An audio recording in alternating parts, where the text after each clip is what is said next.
Hey guys, we're Ali and Gary with Roll With Us DMs, professional game masters with over 17 years of experience that also love to go on some side quests with our friends, which you can see here on our channel. Thank you for checking out our videos. If you haven't already, you should quest down to the subscription button and strike the notification bell so you never miss our content. Our links are in the description below. Consider becoming a channel member to access epic perks, including playing in one of our games. Now, on with the video!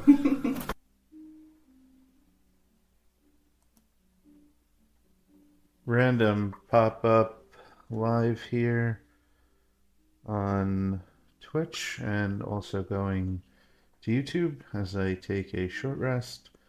This probably will not encompass everything that I'd like to talk about today, but I wanted to take a minute and really hone in on the DC20 classes and why I really love the flavor of them. So, to start, I have the Barbarian, and this kit gives you pretty much everything that you would need right off the bat at level 1, giving you Barbarian stamina. That's more of a DC20 specific, as the Barbarian needs a way to regain their stamina whenever they score a heavy or critical hit against a creature, or one is scored against them, they regain 1 stamina point. This is flavorful for a Barbarian because they want to be dealing heavy and critical hits, and at the same time, if they take those hits, it will also kind of fuel that rage and make them fuel their abilities anyway.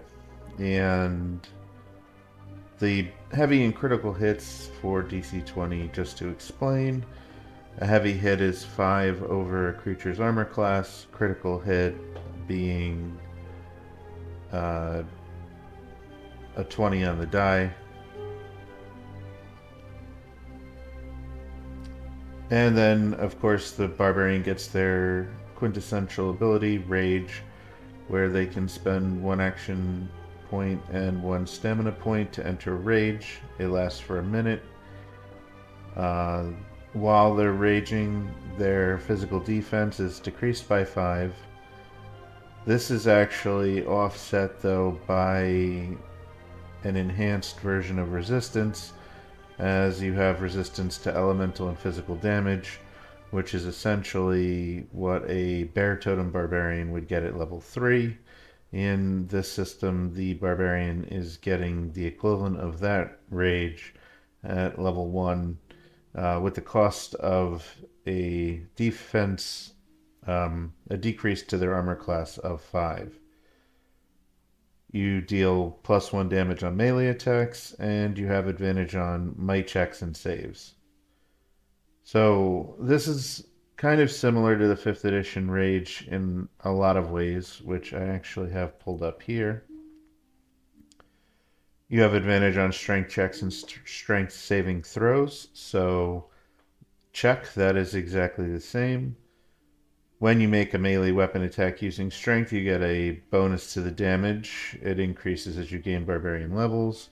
Again, check, exactly the same. The damage is different, but being a +1 instead of the Barbarian in 5th edition starts with a +2. However, DC20's damage is lower, as hit points are also lower. So, but it's the same feature, just tweaked for DC20. And you have resistance to bludgeoning, piercing, and slashing damage. This is actually, again, improved in DC20 because you have resistance to elemental damage, which is going to be your fire, cold, lightning, thunder, so on, as well. And actually, thunder may be one of the ones that gets through, because I think that falls under, like, holy, unholy, force. I think that I'm not 100% on Thunder, but anyway, you get the point. It covers your elemental type damages that you would take, as well as your bludgeoning, piercing, and slashing. One thing to note with the 5e Rage is that your rage lasts for 1 minute, but it ends early if you're knocked unconscious, if your turn ends and you haven't attacked a hostile creature. Just highlight that here. Or if you haven't taken damage since then. So the 5th edition Rage is notoriously fragile in that you can lose it just for not making an attack on your turn. Another thing to note is that once you have raged the number of times shown for your barbarian level, which at level 1 for a barbarian is 2 rages per day, you must finish a long rest before you can rage again. In DC20, there is no such limit. The limit is, do you have the stamina to spend in order to enter your rage? And it doesn't end early unless you choose to, you fall unconscious, or you die. Imagine that, if you die. So, the rage here, to me, feels much better than the 5th edition one, because you have better resistance, which is offset by your decrease to armor class, to physical defense. You have a +1 to damage, which is similar, and advantage on might checks and saves. But you have also an unlimited amount of rage, and this just, to me, feels more refined and better. And as if that wasn't enough, the next thing that you get at level 1 in DC20 is Reckless Attack. During your turn in combat, you can choose to attack recklessly until the start of your next turn. For the duration, you're subject to the following effects. You have advantage on martial checks, and attacks that target your physical defense have advantage. This is very similar to Reckless Attack from 5th edition. Starting at level 2, you could throw aside all concern for your defense to attack foes with fierce desperation. When you make your first attack on your turn, you can decide to attack recklessly. Doing so gives you advantage on melee weapon attack rolls using strength, but attack rolls against you have advantage until the end, until your next turn. So, the really cool thing here is you get this reckless attack at level 1. So you are like pretty much, you have a complete kit at level 1. Instead of needing to wait till level 2 to get this reckless attack, you have it at level 1. And the other thing is Savage Defense, which does several things. Going back to looking at the 5th edition Barbarian, you have Unarmored Defense, which gives you a different way to calculate your armor class. Eventually, 5th edition Barbarians do get fast movement. But as I come back over here to the DC20 version, Savage Defense gives you your special unarmored defense. It also gives you fast movement, which you would not normally get as a Barbarian in 5th edition until level 5. You're getting at level 1, and then Mighty Leap, that you can use your might instead of agility to determine your jump distance. So normally a character would use their agility to figure out how many squares they could jump, but barbarians, being known for superhuman strength, are able to use their strength to calculate their jump. So this is a complete package, and there isn't really a comparison for Mighty Leap in 5th edition, but I think this Barbarian sounds really fun, and I would love to play it personally. When I think about a 5th edition Barbarian, my issue is that the Barbarian, all of its abilities are tied to Rage. So if the Barbarian is out of rages for the day, you pretty much don't have a subclass anymore. You have a couple, like maybe 6 level features that will still give you some of that flavor, but you really are practically without a subclass unless you have rages.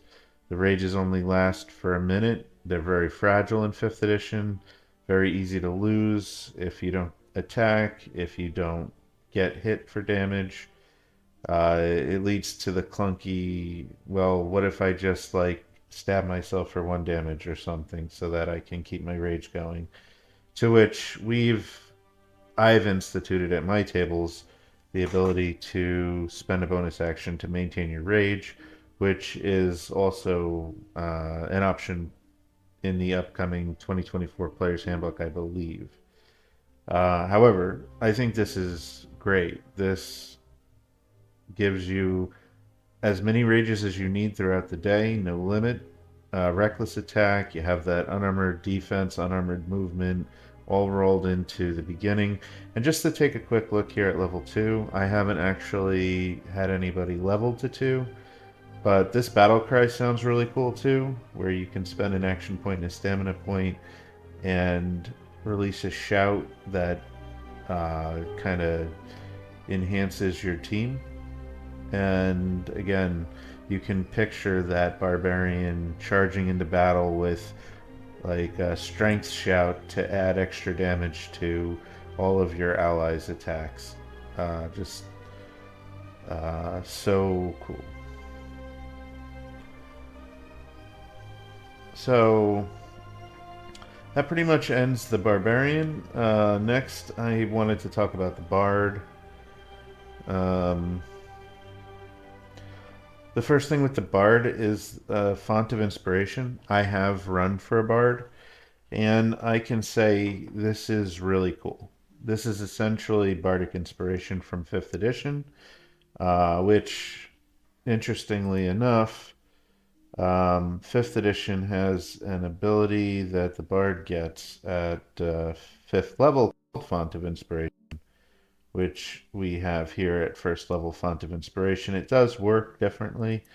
The 5th edition version is that when you regain all uses of bardic inspiration when you finish a short or long rest, and this again just comes back to 5th edition being a little bit restrictive in that for 5th edition bardic inspiration you have so many uses.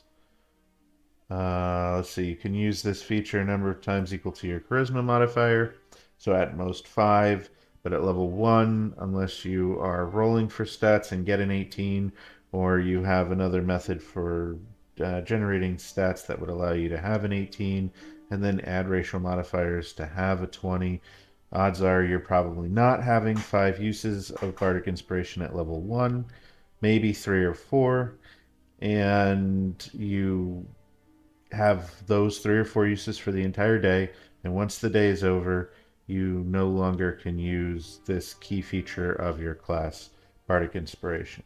So, how does DC20 improve upon this? Well, it gives you a rebranded Font of Inspiration, which lets you do ranged help. Normally, you need to be within 5 feet of either the person you're helping or the target of the help. But bards are able to take the help action to aid somebody within 10 spaces. To convert over to 5th edition, that would be 50 feet. And this is pretty much Bardic Inspiration. You're granting the target a D8, usually, unless you use this multiple times in a round. And a case could be made that you do this with at least one of your actions on your turn. However, the other thing that you have here is help reaction. Whenever a creature that you see within 10 feet makes an attack roll, a skill check, a trade check, you can spend 1 action point as a reaction to grant them a help die that they can use on this check. So I could see another case where the bard spends all 4 of their actions as reactions between the end of their turn and their next turn, granting out these D8 help dice to people who need to do things. And of course, if it comes around where the bard doesn't need to use all 4 of their action points on these help reactions, then when their turn comes around, they would have whatever actions they have left to take a turn doing whatever they feel is best with those remaining actions.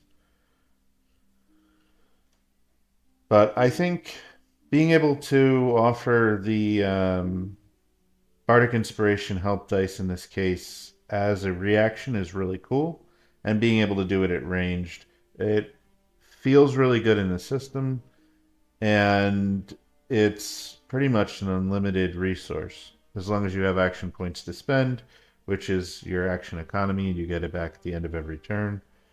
The exception to this unlimited use is if you use help enhancements, then you can spend mana points to grant additional aid, and the target gains one of the following enhancements.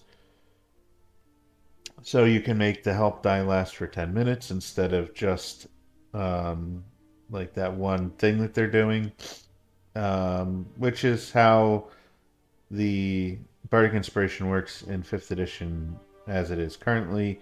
You grant the die, and it's good for, let me just double check myself there, but I believe it is, yes, once within the next 10 minutes.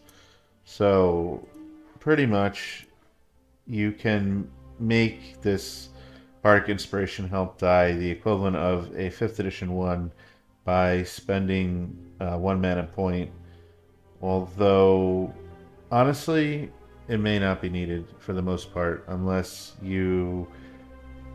they were going off on their own and you weren't going to be around to give them a help die and they might need it. Like maybe that's where you want to do that.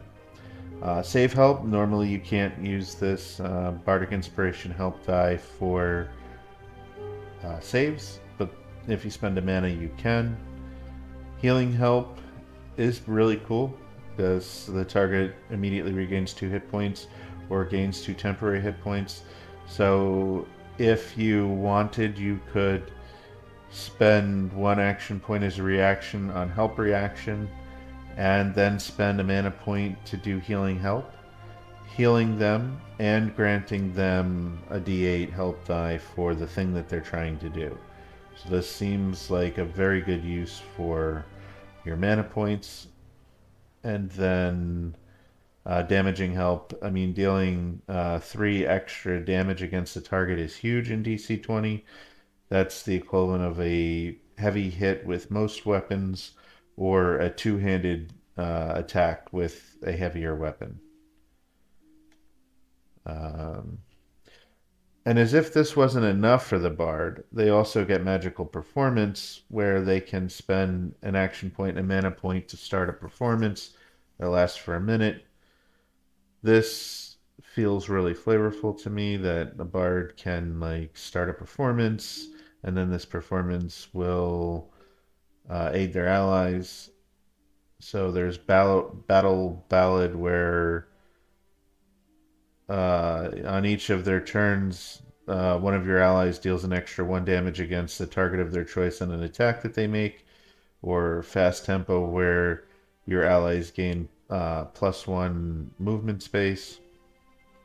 Inspiring, where the creatures gain a temporary hit point at the start of each of their turns.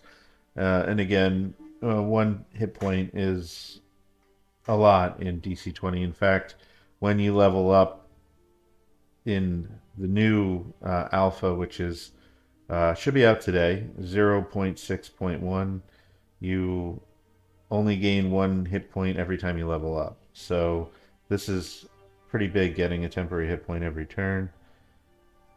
And another thing that's really cool is changing performance. Once on each of your turns, you can spend an action point and change your performance to a different one. So you could, on 1 turn, spend an action and a mana, start a performance in Fast Tempo, get people into position, and then on your next turn, spend another action point to change from Fast Tempo to Battle Ballad now that everybody's in position, and let's push through some extra damage.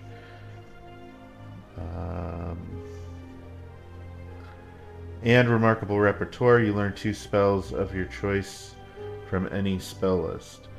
So this gives me vibes of Magical Secrets, which Magical Secrets is a 10th level Bard feature in 5th edition, but you're getting it at level 1 in DC20 to be able to pull 2 spells from any spell list.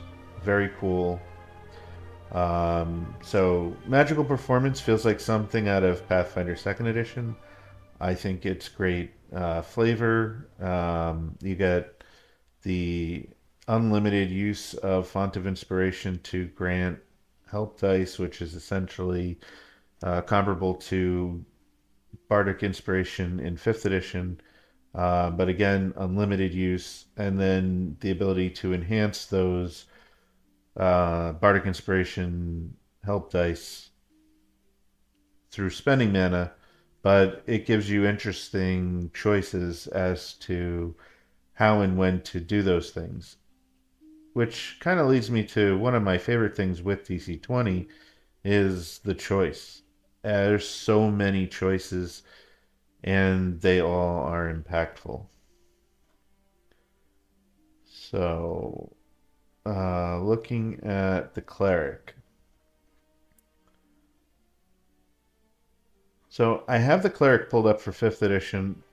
The thing with the Cleric in 5th edition is that they get their subclass at level 1, so it's kind of hard to really say the comparison between a level 1 Cleric in 5th edition versus a level 1 Cleric in DC20. And the reason is there are like 15 subclasses or something for Cleric in 5th edition, and when you look at all the intricacies and different features that you get from each one, like every Cleric, as long as the subclass is different, is going to feel different in 5th edition. However, what I can say is we should start with the DC20 Cleric. So, Divine Spellcaster, you get Divine Spells. That's pretty basic. But you get this Cleric Order, which is cool. And this kind of reminds me of an expanded version of Pathfinder 2E, which has 2 subclasses for Clerics, War Priest and Cloistered. Cloistered Clerics are your Spellcaster-focused Clerics. And the War Priest is your Battle Cleric.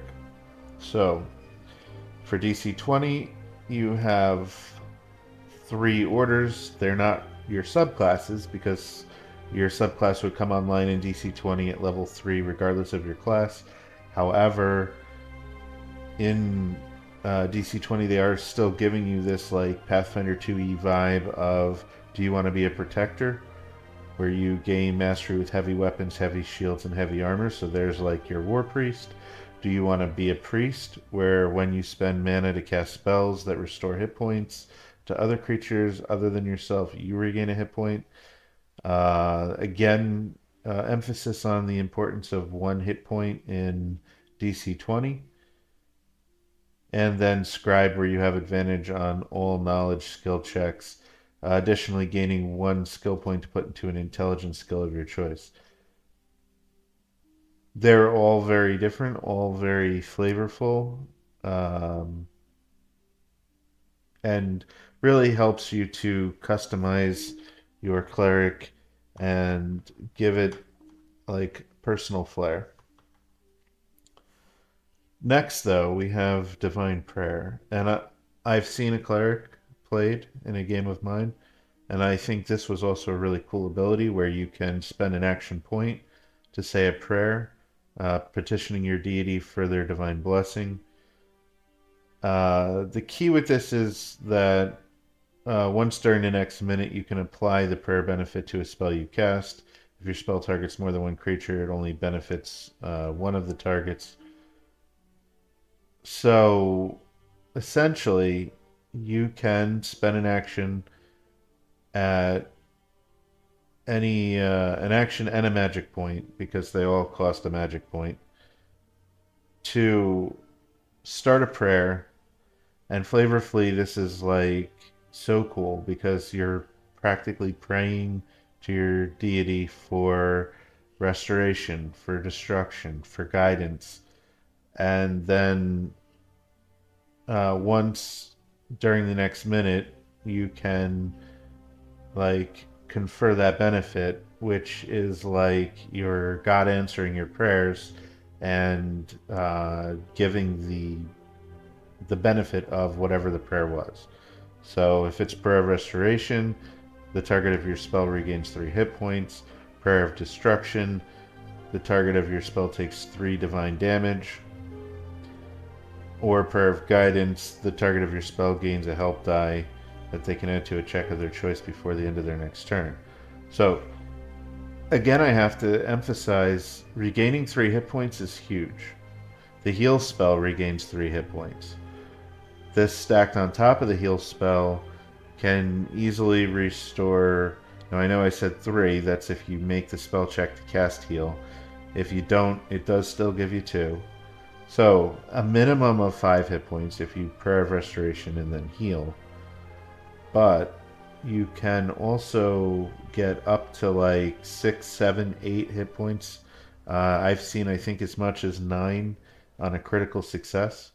So that's really cool. But another thing that I don't believe I've actually seen is, for example, you could do a prayer of restoration and then cast Bless. And then you're not only conferring the benefits of Bless, which is the 5th edition version. For those not familiar, it's the targets get to add a d4, a die 4 to their saving throws and attack rolls for a minute. So you're conferring that benefit to 3 or 4 targets, depending on how well you roll on your spell check for Bless. And then one of those targets is also regaining 3 hit points. So very strong, especially again with how low hit points are. 3 could be half of somebody's hit points. Um, Prayer of Destruction, again, same thing. 3 damage is no joke in DC20. So this can either push an attack over the edge to where you will most likely kill something with 1 hit, or it will definitely deal some solid damage to the target of that.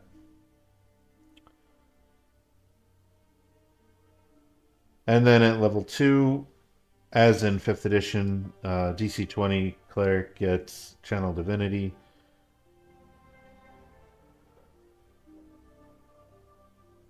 Looks like you have like a turn undead kind of ability, and um, that's pretty cool too.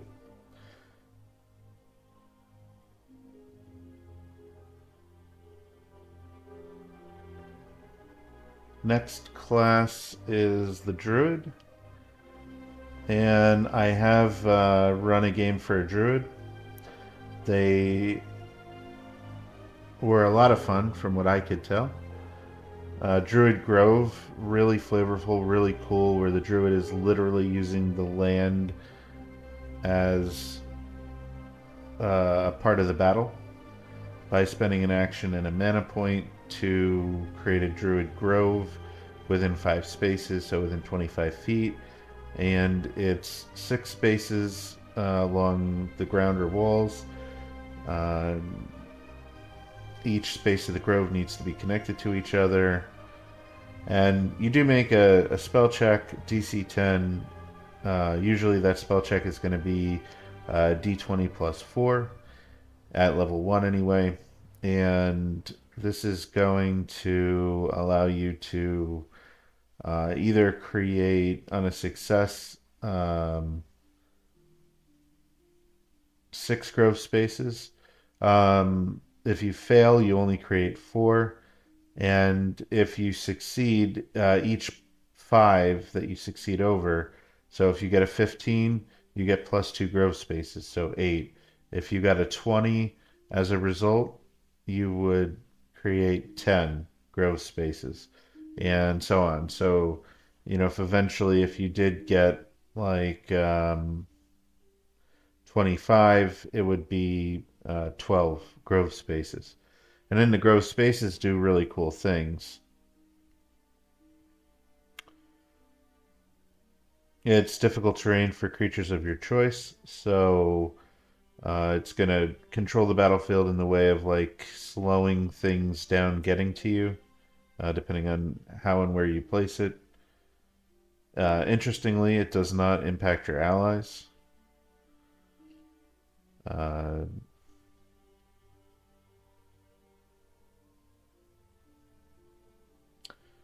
and while you have the growth spaces up, you can do things like grasping vines, where you can spend an action, force a creature of your choice to make another physical save against your spell check. On a failure, it's grappled for a minute or until your Druid Grove ends. Um, you can spend an action point to move a creature grappled by your vines up to 2 spaces, or you can move objects. So I remember what happened with my Druid player is they used grasping vines and they were able to restrain a creature, and then so one action point they restrained the creature, and then for another action point they moved the creature around the grove. Pretty cool. Um, so you can also use one action and one magic on Wild Growth. You make a DC 10 spell check to heal a creature within your grove. So the target immediately regains 1 hit point, and for the next minute it regains an additional hit point each time it ends its turn within the grove. And then each 5 that you beat it by, the 10. So if you got a 15, they immediately regain 1 extra hit point, and on a failure, they only regain the 1 hit point immediately. So this can heal them a lot of hit points over time as they stay in the grove, and initially can heal for quite a bit.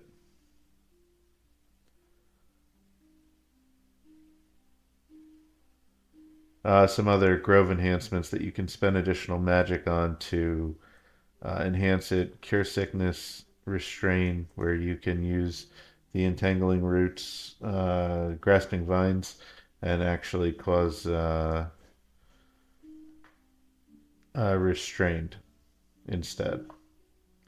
So pretty cool, pretty flavorful. Definitely screams Druid, which I think is cool. Wild Form, you can spend an action point and a mana point to transform into a wild form. So in 5th edition, Druids don't get Wild Shape until level 2. Um, DC20 Druids are not only getting this really flavorful, like, I turn the land against my foes and use it to aid my allies, which just screams Druid, but also gives them Wild Shape at level 1. It's also, in my opinion, an improved version of Wild Shape in that you can use it to kind of build your own beast. And every time you Wild Shape, you could custom build whatever kind of beast you want to turn into. And the way it works is that you when you do so, let's see. Excuse me. The Wild Shape is similar to the 5th edition as far as how long it lasts. Its number of hours equal to your combat mastery or until your Wild Shape, Wild Form is reduced to 0 hit points. That's similarly, combat mastery at level 1 is 1. So 1 hour at level 1.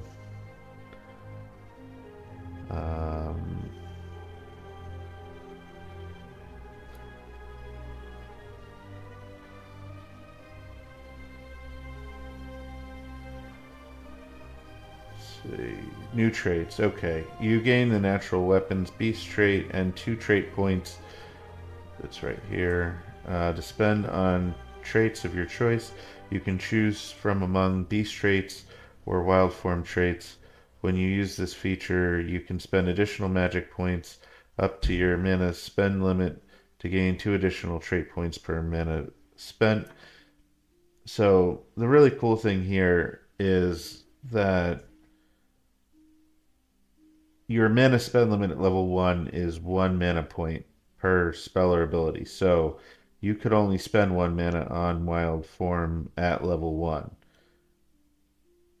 But when you reach level 3, your mana spend limit is 2, because it's half of your level, and DC20 always rounds up. So half of 3, 1.5, round up to 2. So it kind of puts you in line with that like second level ability, but it also then levels up your wild shape if you wanted to where you could spend 2 mana points and enhance your wild shape by gaining 2 additional trait points. So normally 2 trait points is not going to carry you very far. If you were looking at an ancestry, you get 5 points towards an ancestry. Here you're only getting 2 trait points to spend on your wild shape. And then, when you get to level 3, you could spend 4 if you spent 2 mana. And likewise, when you got to level 5, then your mana spend limit is 3. So you could spend 3 mana points and get 6 trait points to customize your wild shape. I think this is cool because it lets your wild shapes kind of grow with you, uh, in scaling with your level. But at the same time, if you only need like a smaller wild shape that doesn't need all the traits, you can still at a higher level spend 1 mana point and get a 2 trait wild shape that isn't going to cost you, 3 magic points to do, like taking on a higher level beast. So the cool thing here again is that you have that customization, you have those options. You're not really locked in, and you have a lot of uses depending on how you spend your mana. So it does cost a mana to wild shape, one one action and 1 mana point to wild shape to use wild form. In 5th edition, you get 2 uses per short rest. So, in essence, in 5th edition, you have a near unlimited use of wild shape as long as you're able to take short rests. In DC20, you are limited to the number of mana points that you have. Spellcasters at level 1 have 6 mana points. The mana points are pretty equivalent to spell slots in that most of your spells cost 1 mana point to cast, just like a first level spell slot. You have 6 of them, but you're also using the mana to fuel other things. For the druid, it's going to be wild form or druid groves. So you could burn through the mana pretty quick. I would say that's a potential downside over 5th edition, but I think overall the druid nails the flavor. And as my one player who played a druid said, uh, he was impressed to see a system that was, I'm going to use a different word than he used, but it was courageous enough to give the players wild shape at level 1.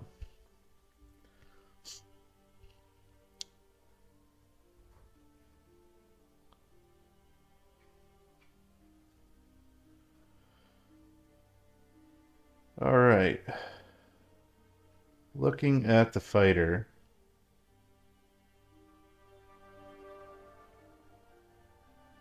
Fighters, we just looked at 2. Actually, we looked at bards, clerics, and druids. So we looked at 3 spellcasters.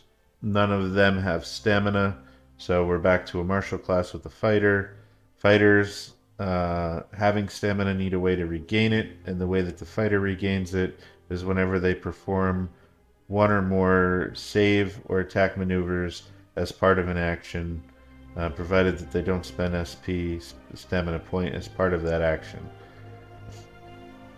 So if they use, let's say, power attack, for example, that's an attack maneuver that um, does not cost stamina unless they chose to spend stamina on it. They would regain their stamina for using power attack, which would deal an extra point of damage. Just like in 5th edition, the fighter's going to get a fighting style at level 1. And actually, DC20 is giving the fighter 2 fighting styles from the list below. So, one thing that I remember hearing Dungeon Coach talk about was how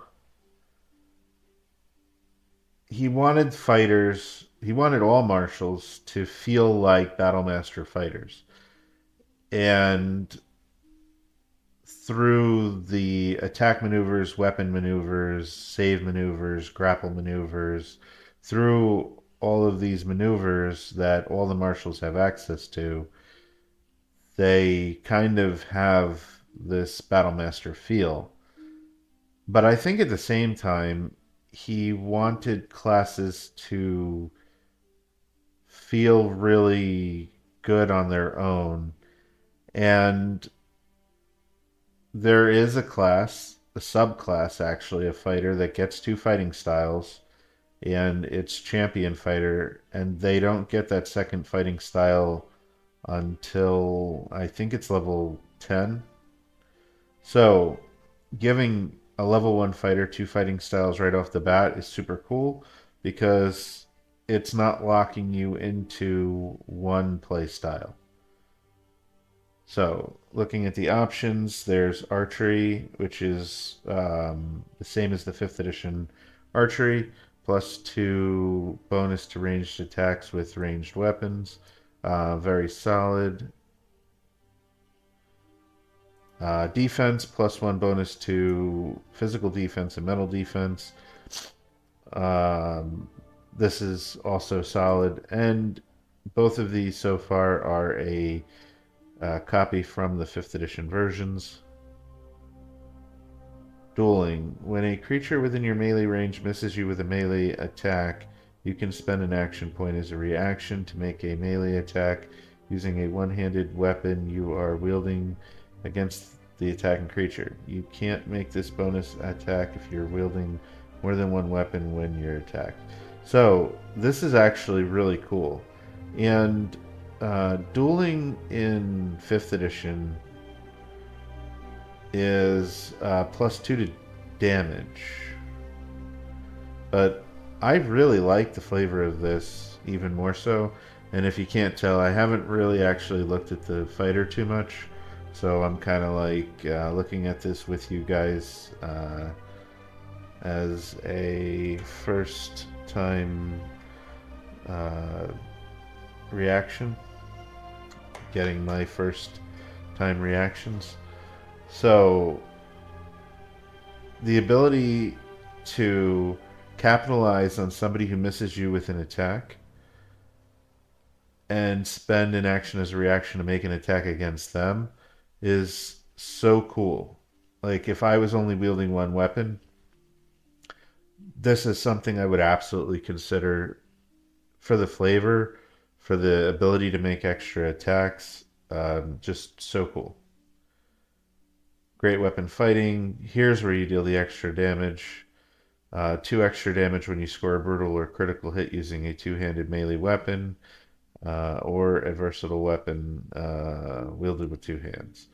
So great weapon fighting is typically considered one of the weakest fighting styles in 5th edition. But this one here, granting you a solid +2 to damage on a brutal or critical hit. So I talked about heavy hits earlier, +5 over the armor class. Brutal hit is going to be +10 over the armor class. They are less common, however, they happen often enough, from my experience, and +2 to damage on those hits really speaks to the flavor of swinging a heavy great weapon. Lightly armored is interesting. +1 is speed while unarmored or wearing light armor. So mobility is important, and in DC20, or mobility is only 4 squares typically. So getting that extra square, and then of course with 4 actions where it could be move, move, move, move, you could move the 5th edition equivalent of 100 feet in a round if you had this fighting style. Shield Defender. While wielding a shield, enemies have a -2 penalty to their melee attack checks against allies within 1 space of you. Alright, that's pretty cool. That's pretty cool. Thrown weapon, +2 bonus to range attacks with thrown weapons, and you could draw them with the same action you make the attack. So, better action economy and a bonus to attacks with thrown weapons, pretty cool. 2-weapon fighting. So, before I look at 2-weapon fighting, I think DC20 already has a really cool 2-weapon fighting system where if you attack multiple times in a turn, normally it's a straight attack, disadvantage on the second, double disadvantage on the third, triple disadvantage on the fourth. 2-weapon fighting, the way it works normally in DC20 is you can attack with a weapon in one hand, normal attack, no disadvantage. You can make an attack with a second weapon with a second action, as long as it's in a different hand. It can even be your shield, and no disadvantage. So I'm interested to see what this 2-weapon fighting does as a fighting style. When you make an attack against a target with a one-handed weapon you're wielding, you can use a different one-handed weapon you're wielding in your other hand to also attack a different target within your melee range. Make one attack check and apply the number rolled to each creature's physical defense. You can only make this attack once on each of your turns, and you cannot do so as a reaction. Okay, this is a lot to take in. So, when you make an attack with a one-handed weapon you're wielding, you can use a different one-handed weapon you're wielding in your other hand to also attack a different target within your melee range. Okay, alright, so this is like giving you true 2-weapon fighting, where it's only spending one action. You get to make an attack against 2 targets. You roll, make one attack check and apply that roll to each creature's physical defense. Pretty cool, definitely good on the action economy. Let's see, what else did we get here? Adaptive tactics. The longer you spend in combat, the better you begin to understand your enemy and how to exploit their weakness. You gain the following benefits for every round you spend engaged in combat beyond the first round. First round, no benefit. Second round, you have advantage on martial checks, athletics, and acrobatics. Third, you have advantage on physical checks, might, agility, and attack checks. You have 4. You have advantage on physical saves, might, agility saves. 5. You have advantage on death saves. The longer you spend in combat, the better you begin to understand your enemy and how to exploit their weakness. So, again, with Coach's comment on having all the marshals feel like Battlemaster fighters, and how do you express that even more so in the fighter, just the base fighter, and it's right here.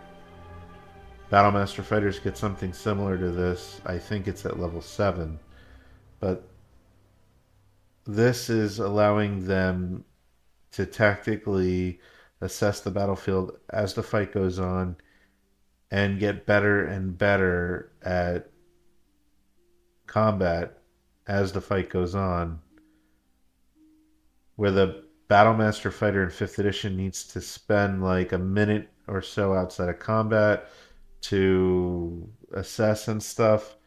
This is like way better, way more flavorful. I love it. I love it. And again, this is the first time that I'm seeing this, but the fighter seems very solid between gaining two of these fighting styles and this ability to just like rock the battlefield, especially as it goes on, is really cool. And in fact, here's this flavor feature, which is probably more in line with the 5th edition Battlemaster thing. Uh, oh, and you know what? So we've got here Action Surge, the level 2, same as 5th edition, and they're giving you second wind at second level. Um, but I'm interested to see how did they handle Action Surge, because I had a very different way of handling it when I ran the 4-point action economy. You should check out that video if you haven't already. But I ran the 4-point action economy in 5th edition and in Pathfinder 2nd edition. And for the 5th edition, I had a party of 4 fighters, and I needed to figure out how best to handle Action Surge in a 5th edition 4-point action economy. And I think I probably did it differently. Let's see. Once on each of your turns, you can spend 1 or more stamina points at any time to regain an amount of action points equal to the stamina spent. Okay. Wow. So, this is super cool. So normally Action Surge is 1 use per short rest, and you get an extra action on your turn. This Action Surge can be used every turn as long as you have stamina to spend on it, and you regain an amount of action points equal to the stamina that you spend on Action Surge, which at level 1 you only have 1 stamina, but as you gain more stamina, you can keep cranking Action Surge every turn to just fuel a lot of actions. That is super cool. And Second Wind. When you are dealt damage that would reduce you to 0 HP or lower, you regain 2 stamina. You are dealt damage that would reduce you to 0 HP or lower. You regain 2 stamina and gain an amount of temporary hit points equal to your prime modifier, which is still going to be 3. That protects you from the triggering damage. Once you use this feature, you can't use it again until you complete a short rest. So, again, this is a really powerful ability in comparison to the 5th edition version. The 5th edition version is okay. It's not bad. It's roll a d10 and gain a number of hit points equal to the die roll plus your fighter level. The really cool thing with Second Wind here is that it's going to save your skin. That time that you would be reduced to 0 hit points, instead of being reduced to 0 hit points, that trigger, that damage that would cause that, is going to give you 3 temporary hit points to probably keep you on your feet. So it's always going to be relevant when you need it. I mean, unless, I guess, if you were at like 1 hit point and you got smacked for 4 or more, it's not going to keep you on your feet. But it's definitely not nothing. And regaining 2 stamina points at that moment where you need it to push through and hopefully finish the fight, I think is super cool. So that's going to conclude the short rest today. Next time I will take a look at the monk, and I will try to push through the remainder of the classes. So anyway, I hope you've enjoyed.